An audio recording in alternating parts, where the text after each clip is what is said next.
انا عايزاكم تنسوا اي وصفه مافين جربتوها قبل كده وتعالوا اعمل معاكم احلى دبل شوكليت مافين طريه والاطفال هتحبها وصعبه قوي انها تفشل معاكم. عملت لكم قبل كده وصفتين للكب كيك بالفانيليا، وصفه كانت اقتصاديه ووصفه تانية البيت بتاعها كان اكتر شويه، واكيد طبعا القيمه الغذائيه هتكون اعلى، لكن لما تحبوا تعملوا بالشوكليت يبقى لازم تجربوا الوصفه دي. عملتها قبل كده معاكم بورق الكب كيك عادي، وعملت بورق الكرتون للناس بقى اللي ما عندهاش صينيه الكب كيك، والمره دي عملتها لكم بورق الزبده عشان يبقى عندكم كل الطرق اللي انتم ممكن تعملوا بيها الكب كيكس والمافين. عايزه اقول لكم كمان ان المافين مش زي الكب كيك، المافين بيكون فيه شويه اضافات زياده عن الكب كيك.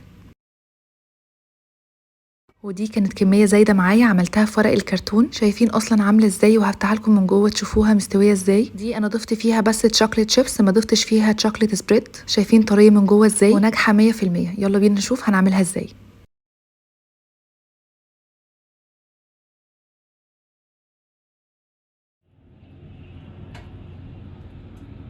اول حاجه هنحضر ورق الزبده. ده ورق زبده مقطعه مربعات، وجيت على كل حافه منه واستخدمت المقص وقطعته بالشكل ده. هقص الاربع جوانب واسيب بس المساحه اللي جوه عشان هيتحط فيها العجينه او خليط الكيك.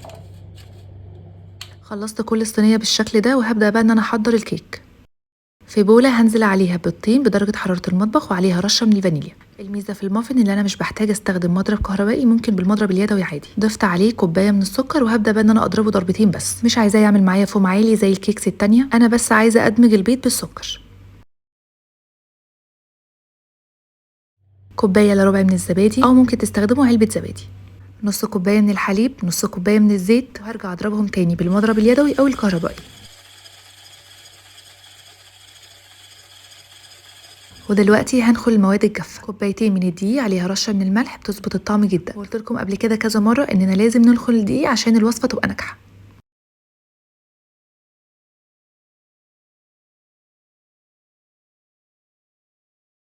عندي كمان نص معلقه كبيره من البيكنج باودر ومعلقه صغيره من البيكنج صودا. احنا بنضيف البيكنج صودا عشان حاطين زبادي في الوصفه. استخدمت كمان تلت كوبايه من الكاكاو الخام، انا استخدمت نوع دريم بيكون تحفه مع الوصفات. تلت كوبايه يعني 4 معالق كبيره.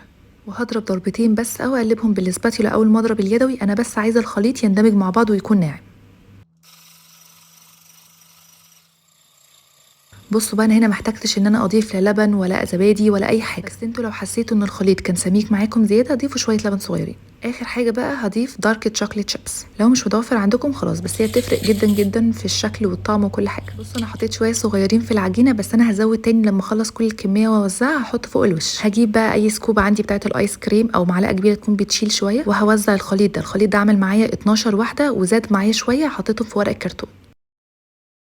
بعد ما وزعت الكمية كلها حطيت دارك شوكليت شيبس، وهدخله فرن ساخن مسبقا على درجة حرارة 180 رف وسط. لو عايزين تضمنوا نجاح الكب كيكس 100%، ضيفوا صينية ألومنيوم تحت الصينية بتاعة الكب كيك.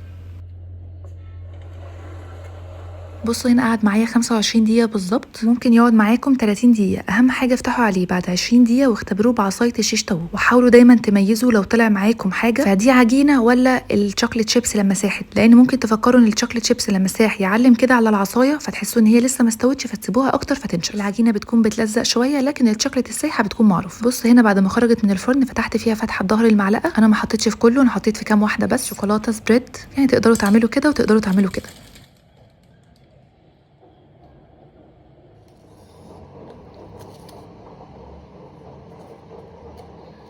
انا عايزاكم بقى تشوفوا السلاسه وانا بطلع ورق الزبده من الكيك، وتشوفوا طراوه الكيك، وتشوفوا الشوكولاته سبريد بالحليب، وتشوفوا الدارك شوكليت معاها دبل شوكليت مافين، يعني مش هزار، كلها شوكولاته ملغمه شوكولاته. الشوكليت شيبس متوزعه كويس جدا جدا في الكيك، يعني مش نازله لتحت واللي فوق مفيش، لاني اصلا قسمت الكميه بين شويه في العجينه وشويه فوق الوش.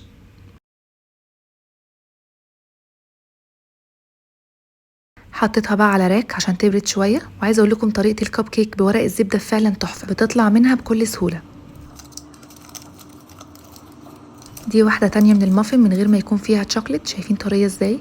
لو عايزين تعملوا وصفة كب كيك بالفانيليا فانا عملت معاكم قبل كده وصفتين بالفانيليا، لكن لو عايزينه بالشوكليت يبقى لازم تجربوا المافن ده.